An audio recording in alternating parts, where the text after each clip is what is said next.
Hello and welcome back to my channel. Today I'm going to be talking about The Lords of the North by Bernard Cornwell. This is the third book in the Last Kingdom series, and once again Uhtred is up to Uhtred shenanigans. Let's see. Uhtred arrives in the north to discover rebellion, chaos, and fear. His only ally is Hild, a West Saxon nun fleeing her calling, and his best hope is his sword, Serpent Breath, which he has made a notable reputation as a warrior. He needs other partners if he is to attack Dunholm, and chooses Gutrid, a seemingly deluded slave who believes he is a king. Together they cross the Pennines, where fanatical Christians and beleaguered Danes have formed a desperate alliance to confront the terrible Viking lords who rule Northumbria. Instead of victory, Uhtred finds betrayal, but he also discovers love and redemption as he is forced to turn once again to his reluctant ally, Alfred the Great. It is an Alfred who sees opportunity in Northumbria's chaos, an Alfred who loses Uhtred and his stepbrother Ragnar unto Dunholm.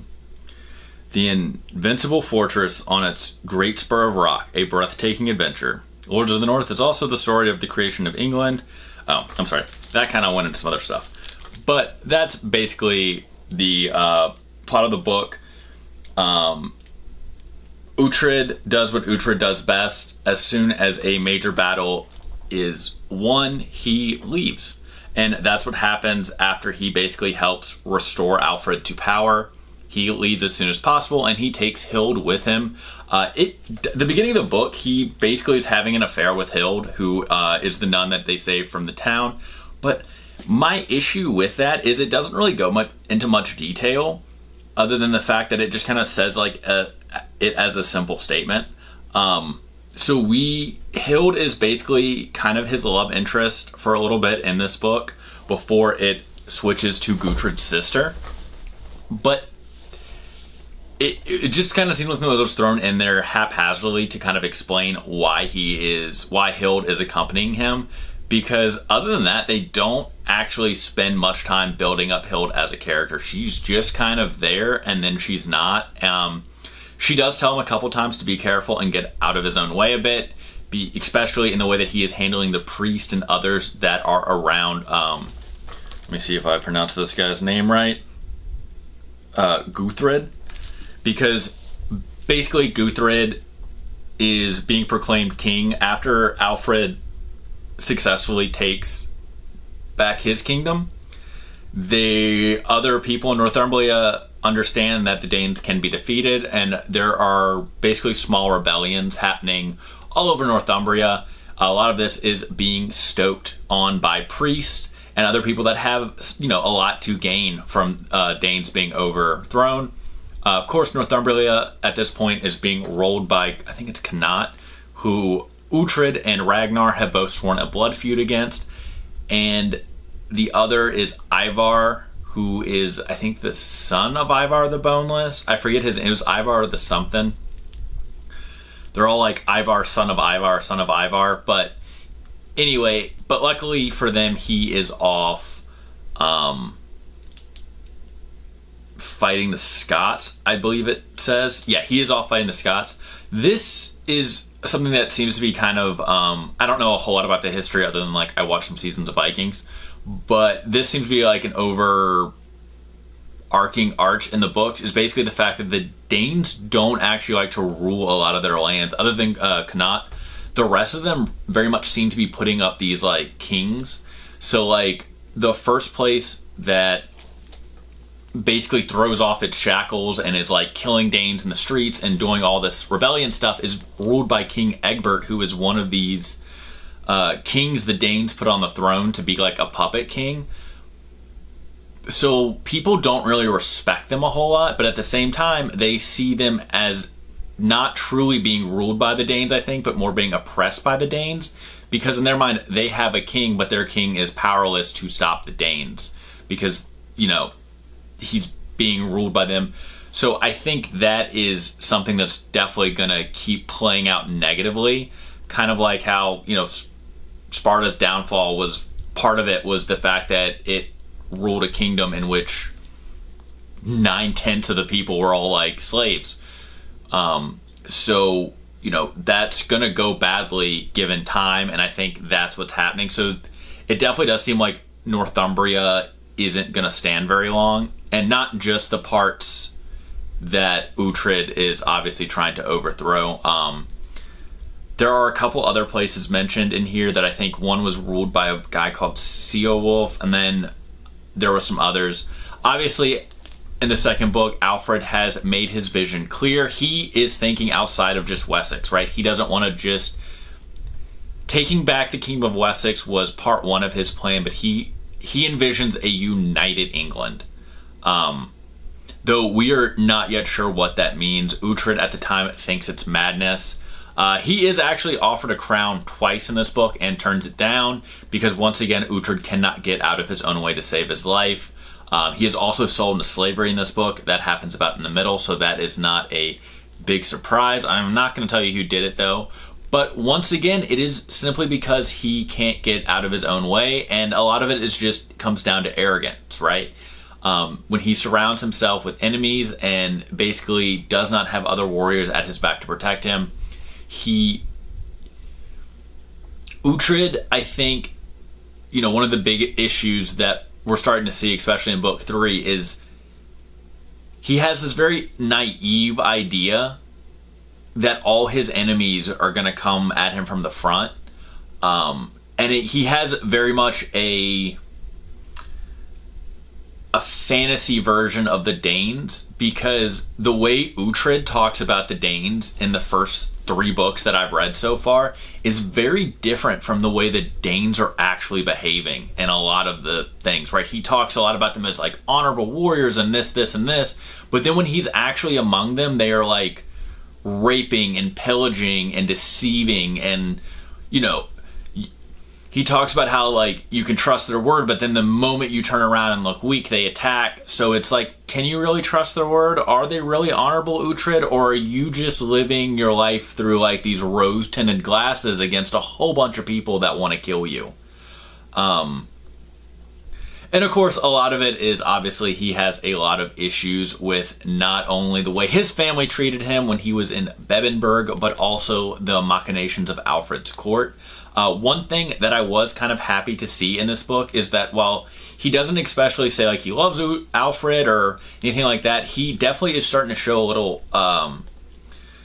bit of respect for Alfred, right? He makes it clear that Alfred's not a warrior, but that he's not a coward either, and that he is a lot smarter and a lot craftier than what people think. And I think that was kind of overdue, because Alfred has given Uhtred a long leash, and Uhtred has done a lot of things that I don't...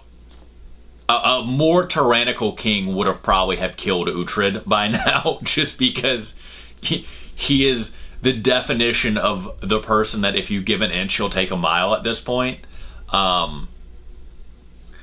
But one of the things that we see happen, especially early on in this point, when Uhtred does help Gutrid, I know these names, and I'm probably pronouncing them all wrong, so I do apologize. But once he helps Gutrid ascend the throne, of course he falls in love with Gutrid's sister, who is like 15 or something. But that's neither here nor there right now. There's going to be a love interest probably in every book. There's 11 books, I think, 10 or 11. And if I know anything about Bernard Cornwell, if I know anything from reading, as far as I've read the Richard Sharp series and reading these books, any love interest that Uhtred has is not going to make it to the end. He is going to end with someone completely different.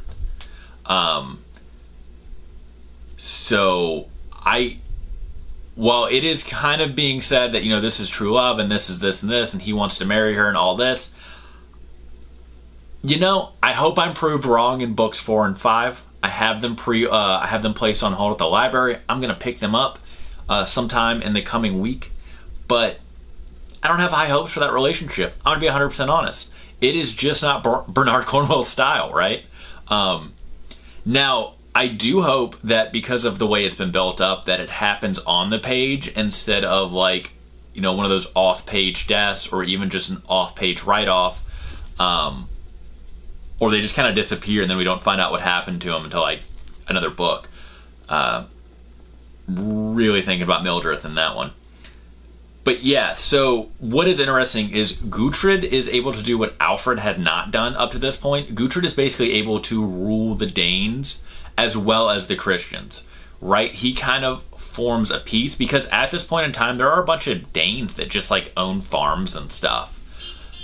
And have no interest in going back to Norway or doing any of that stuff. So it is kind of interesting to see the fact that like that can be done. Obviously, since it does happen pretty early in the book, we know that it's not all going to be roses and that things are going to go very, very wrong.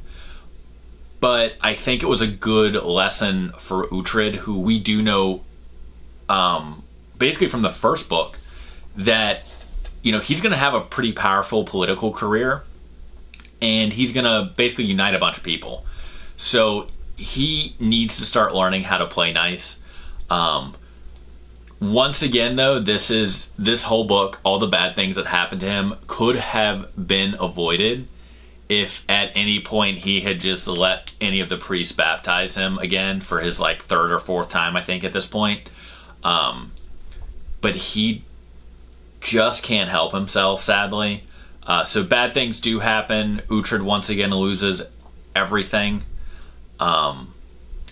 But luckily Alfred is there to save the day. I won't spoil much more than that because there are blood feuds, there are battles, there's a new king in Northumbria, and we do get to see a little bit of what Uhtred is planning when it comes to his uncle, who once again sets on what he thinks of as his rightly fort, or I forget what they call it.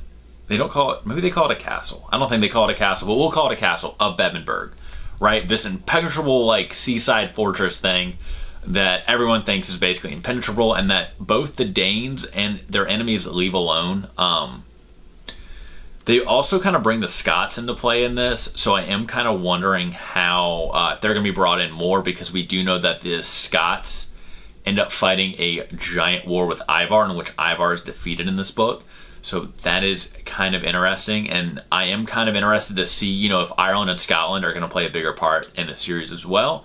But, you know, we'll see. Once again, it's all based on history. I just refuse to look up the history at this point because I'm having too much fun to read the books. So yeah, I like this book overall. I do hope that Uhtred learns how to kind of take his foot out of his mouth a little bit before, you know, he ends up getting himself killed.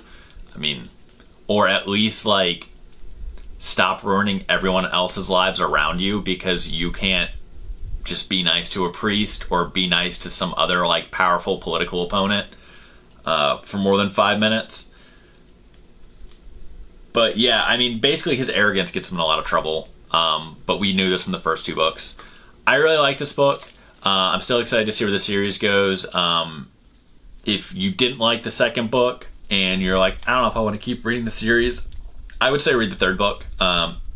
It definitely does a lot of world building, I think.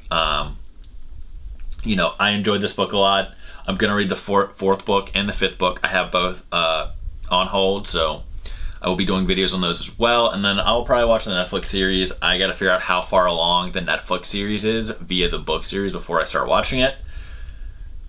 If you've read the 3rd book, haven't read the 3rd book, but you finished, well, obviously you haven't read the 3rd book, you haven't finished the series. But loved it, hated it, let me know in the comments. And as always, please like and subscribe, and I'll see you guys next time.